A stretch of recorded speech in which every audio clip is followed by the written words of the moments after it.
नमस्कार दोस्तों, स्वागत है आपका राधा एग्जाम इनसाइट पर।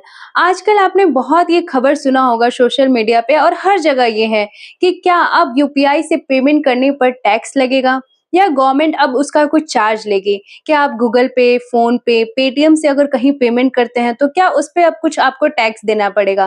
तो इन सभी सवालों का जवाब मैं आपके सामने लेकर आई हूँ क्योंकि बहुत ज़्यादा ये अफ़वाह मचा हुआ है कि टैक्स लगेगा या रुपीज़ 2000 रुपीज़ अगर आप किसी को पेमेंट करते हो तो उसके ऊपर टैक्स लगेगा।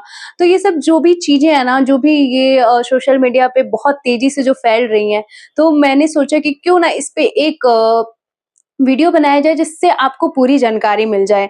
तो सबसे पहले हम बात करते हैं कि यूपीआई क्या है? तो आप सभी जानते होंगे और नहीं जानते होंगे तो मैं आपको बता दूँ कि यूपीआई का फुल फॉर्म है यूनिफाइड पेमेंट इंटरफेस। यह भारत का इंस्टेंट डिजिटल पेमेंट सिस्टम है जिसे एनपीसीआई यानी national payment corporation of India ने विकसित किया है। इसके ज़रिए हम अपने बैंक अकाउंट से किसी और के बैंक अकाउंट में हम मनी ट्रांसफ़र कर सकते हैं और बहुत ही जल्द कर सकते हैं, मतलब बिना किसी डिले के।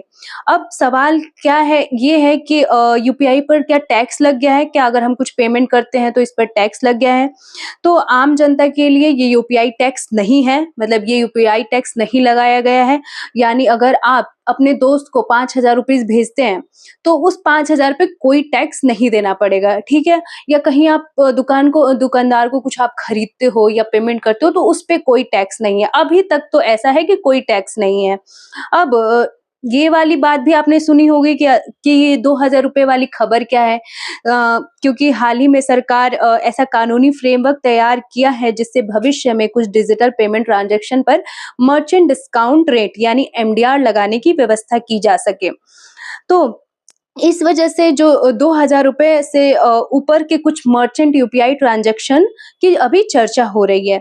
यह प्रस्ताव में 2,000 से ज़्यादा के कुछ मर्चेंट ट्रांज़ैक्शंस पर लगभग 0.3% से 0.5% एमडीआर लगाने की बात सामने आई है। तो ध्यान रखिए ये जो रेट है अभी फाइनल घोषित नहीं हुआ है और ये कहना भी गलत होगा कि 2,000 से ऊपर यूपीआई करते ही हर व्यक्ति से 0.5 परसेंट टैक्स काट लिया जाएगा। तो मैं बता दूँ कि ऐसा बिल्कुल नहीं है। हाँ, जो भी मैंने जानकारी अभी तक ली है या आप जो एनपीसीआई की ऑफ़िशियल वेबसाइट है या जो भी रियल न्यूज़ है, उससे जाके आप पता करो। ऐसा कुछ नहीं है कि अभी आपको पेमेंट करते से ही आपको यूपीआई टैक्स देना पड़ेगा। अब आप सोच रहे होंगे कि एमडीआर की बात मैंने जो की वो क्या है? एमडीआर क्या होता है? तो एमडीआर का पूरा नाम है, फुल फॉर्म है मर्चेंट डिस्काउंट रेट। यह पेमेंट प्रोसेसिंग से जुड़ा चार्ज है जो merchant side digital payment transaction पर लगाया जा सकता है। इसे इनकम टैक्स या जीएसटी टैक्स समझना बिल्कुल गलत है। यही मतलब जो ये एमडीआर है इसके बारे में और जो भी यूपीआई टैक्स है अब इसके बारे में हम पूरा डिटेल में समझते हैं। अब जैसे आप सोच रहे होंगे कि ये टैक्स लगा है, नहीं लगा है, अगर आम जनता पर कोई असर नहीं पड़ रहा है तो आखिर ये है क्या? किस पे असर पड़ रहा है? तो अब मान लीजिए आपने 5,000 अपने दोस्त पर भेजा, इसका मतलब ये नहीं कि आपसे ऑटोमैटिकली जो है ना यूपीआई टैक्स काट लेगा। Person to person UPI payments को फ्री रखने की बात सरकार ने स्पष्ट कर दी है। तो आप अगर किसी दोस्त को भेजते हो, दुकान पे देते हो तो इसका मतलब ये नहीं है कि आपसे यूपीआई टैक्स काटा जाएगा। अब आप सोच रहे होंगे कि चलो हम पे तो कोई असर नहीं है, लेकिन दुकानदारों पे क्या असर हो सकता है? तो चलिए अब जानते हैं कि दुकानदारों पे क्या असर हो सकता है। अब जैसे किसी बड़े मर्चेंट से 5,000 का सामान खरीदा आपने और यूपीआई से पेमेंट किया। ऐसे कुछ मर्चेंट ट्रांज़ैक्शंस पर भविष्य में एमडीआर लागू करने का फ्रेमवर्क इस्तेमाल किया जा सकता है। लेकिन इसका मतलब यह बिल्कुल नहीं है कि ग्राहक के अकाउंट से निश्चित रूप से अलग से 0.5% टैक्स कटेगा या काट लिया जाएगा। एमडीआर का एक्चुअल बर्डन किस तरह तय होगा, किन मर्चेंट पर लागू होगा और इसका थ्रेशोल्ड क्या होगा, इसका फाइनल फ्रेमवर्क अभी तय होना बाकी है। तो ये अभी हम इसका भी कन्फर्मेशन नहीं दे सकते कि एमडीआर लागू हो चुका है। अब सबसे बड़ी चीज़ है कि जीएसटी और यूपीआई टैक्स में अंतर। अब जीएसटी वो चीज़ होता है जैसे आपने कोई सामान खरीदा, अब उसपे कुछ टैक्स लेती है गवर्नमेंट, ठीक है? तो वो है जीएसटी टैक्स, वो प्रोडक्ट का टैक्स है। लेकिन आप पेमेंट जो कर रहे हो यूपीआई से, वो टैक्स नहीं है। यूपीआई पेमेंट से टैक्स जो यूपीआई पेमेंट आप कर रहे हो उससे कोई टैक्स नहीं कटेगा। हाँ, अगर प्रोडक्ट पे किसी प्रकार का टैक्स है, जीएसटी है, तो वो आपको देना है। ये है आपका जीएसटी और यूपीआई में यूपीआई पेमेंट में फ़र्क। अब हम बात करते हैं कि पहले यूपीआई पर एमडीआर की क्या स्थिति थी? क्योंकि आप भी सोच रहे होगे कि एमडीआर नया है या पुराना है, तो इसके बारे में भी हम बात करते हैं। यहाँ एक इंटरेस्टिंग फैक्ट है जो मैं आपको बताना चाहूँगी। सरकार ने डिजिटल पेमेंट को बढ़ावा देने के लिए जनवरी 2020 से यूपीआई P2M ट्रांज़ैक्शन पर एमडीआर को ज़ीरो किया गया था। जैसे आप जानते होंगे ये जो यूपीआई पेमेंट है 2020 के बाद बहुत ज़्यादा बढ़ा है। अरबों लोग इससे ट्रांज़ैक्शन करते हैं, अरबों लोग पेमेंट करते हैं इस चीज़ से। लेकिन शुरू-शुरू में बहुत ज़्यादा लोग इस ऑनलाइन पेमेंट पे विश्वास नहीं करते थे, तो गवर्नमेंट ने इस चीज़ को बढ़ावा देने के लिए एमडीआर को ज़ीरो किया था। अब 2025 की सरकारी जो जानकारी है, इसमें भी ज़ीरो एमडीआर व्यवस्था का उल्लेख है और छोटे मर्चेंट के लिए ₹2000 तक के यूपीआई ट्रांज़ैक्शन को लेकर भी ज़ीरो एमडीआर और इंसेंटिव व्यवस्था का उल्लेख सरकार ने किया था। अब 2026 के प्रपोज्ड लीगल चेंजेस की वजह से मर्चेंट साइड चार्जेस की फिर चर्चा शुरू हुई है। अब सरकार एमडीआर की क्यों बात कर रही है? आप सोच रहे होगे कि अभी तक ज़ीरो था तो अब क्यों?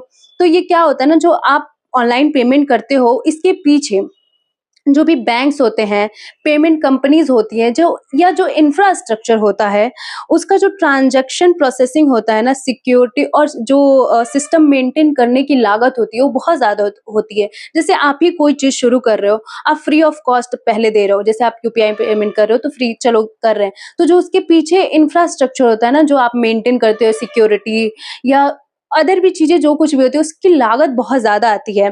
तो इस पूरे डिजिटल पेमेंट सिस्टम की लागत कौन उठाएगा? इसलिए सरकार ने एमडीआर की बात फिर से की है। इसी कॉन्टेक्स्ट में मर्चेंट साइड एमडीआर की चर्चा अभी फिलहाल हो रही है। लेकिन सरकार ने ये भी संकेत दिया है कि अगर एमडीआर लाया जाता है, तो ये नॉमिनल और लिमिटेड स्कोप में हो सकता है। अब हम बात करते हैं, क्या ₹2000 से ऊपर यूपीआई करने पर टैक्स लगेगा? अभी ऐसा सीधे-सीधे कहना गलत है, क्योंकि 2000 कोई यूनिवर्सल यूपीआई टैक्स थ्रेशोल्ड बन चुका है, ऐसा फाइनल रूल अभी नहीं आया है। 2000 से ₹2000 से ऊपर के कुछ मर्चेंट ट्रांज़ैक्शन पर एमडीआर लगाने का प्रपोज़ल अभी सामने ज़रूर आया है, लेकिन एग्ज़ैक्ट रेट, एप्लीकेबिलिटी और फाइनल स्ट्रक्चर अभी तय नहीं हुआ है। इसलिए सोशल मीडिया की हेडलाइन देखकर आप बिल्कुल किसी चीज़ पे भरोसा मत कर लो। अगर कोई आपसे कह रहा है कि अब जो आप पेमेंट करोगे इस पे टैक्स लगेगा, तो ऐसा बिल्कुल नहीं है। तो अब हम पूरे पॉइंट में जितना मैंने आपको सब कुछ बताया, इसको 5 पॉइंट में हम कंक्लूड करते हैं, क्योंकि आपने सब कुछ सुन लिया होगा, लेकिन कंक्लूजन एक ऐसा होता है जो पूरी वीडियो का एक समरी हो जाता है। तो सबसे पहला कंक्लूजन है वो मैं आपको बताना चाहूँगी कि सबसे पहले यूपीआई पर आम जनता के लिए कोई नया यूपीआई टैक्स अभी तक घोषित नहीं हुआ है। दूसरा, person to person UPI payments को फ्री रखने की बात सरकार ने स्पष्ट कर दी है, तो आप इस चीज़ से बिल्कुल निश्चिंत रहो कि आप अगर अपने दोस्त को पेमेंट कर रहे हो या अपने रिश्तेदार को पेमेंट कर रहे हो, तो उस पे टैक्स देना पड़ेगा, ऐसा कुछ भी नहीं है। तीसरी है, मर्चेंट ट्रांज़ैक्शन पर एमडीआर की व्यवस्था लाने का लीगल फ्रेमवर्क तैयार किया गया है। ये भी अभी लागू नहीं हुआ है, सिर्फ फ्रेमवर्क इसका तैयार किया गया है। चौथा, ₹2000 से ऊपर कुछ मर्चेंट ट्रांज़ैक्शन पर एमडीआर लगाने का प्रपोज़ल चर्चा में है, लेकिन एग्ज़ैक्ट रेट और फाइनल रूल्स अभी तय नहीं हुआ है। और लास्ट, एमडीआर को इनकम टैक्स या जीएसटी टैक्स समझना गलत है। तो अब आपने कहीं अगर पढ़ा है कि यूपीआई बंद होने वाला है या टैक्स इस पे लगने वाला है, तो इस चीज़ को अफ़वाह जैसा ही मानें और आपकी रियल जो भी आप इसकी अगर फैक्ट चेक करना चाहते हैं, तो इसके ऑफ़िशियल वेबसाइट पे जाइए, न्यूज़पेपर से पढ़िए क्या सच है। और ये सारी जानकारी रही यूपीआई के बारे में कि यूपीआई पे टैक्स लगने वाला है या नहीं। तो अगर आपको ये वीडियो अच्छा लगा हो, तो इसको लाइक करें, शेयर करें और राधा एग्ज़ाम इनसाइट को सब्सक्राइब करना ना भूलें। Thank you. मिलते हैं आपसे नेक्स्ट वीडियो में ऐसे ही कुछ इन्फॉर्मेटिव। और हाँ, कुछ अगर आपको टॉपिक चाहिए ऐसे रिलेटेड, तो आप इस वीडियो के कमेंट सेक्शन में ज़रूर करना कि अब नए टॉपिक किसी भी चीज़ में, क्या वो करंट अफेयर का हो या किसी सब्जेक्ट रिलेटेड हो, तो आप कमेंट में कमेंट कर देना। मैं उसके जो भी पूरे फैक्ट चेक करके आपके पास ये वीडियो अब दूसरा वीडियो लाऊँगी। Thank you so much. Thank you for watching. Bye bye.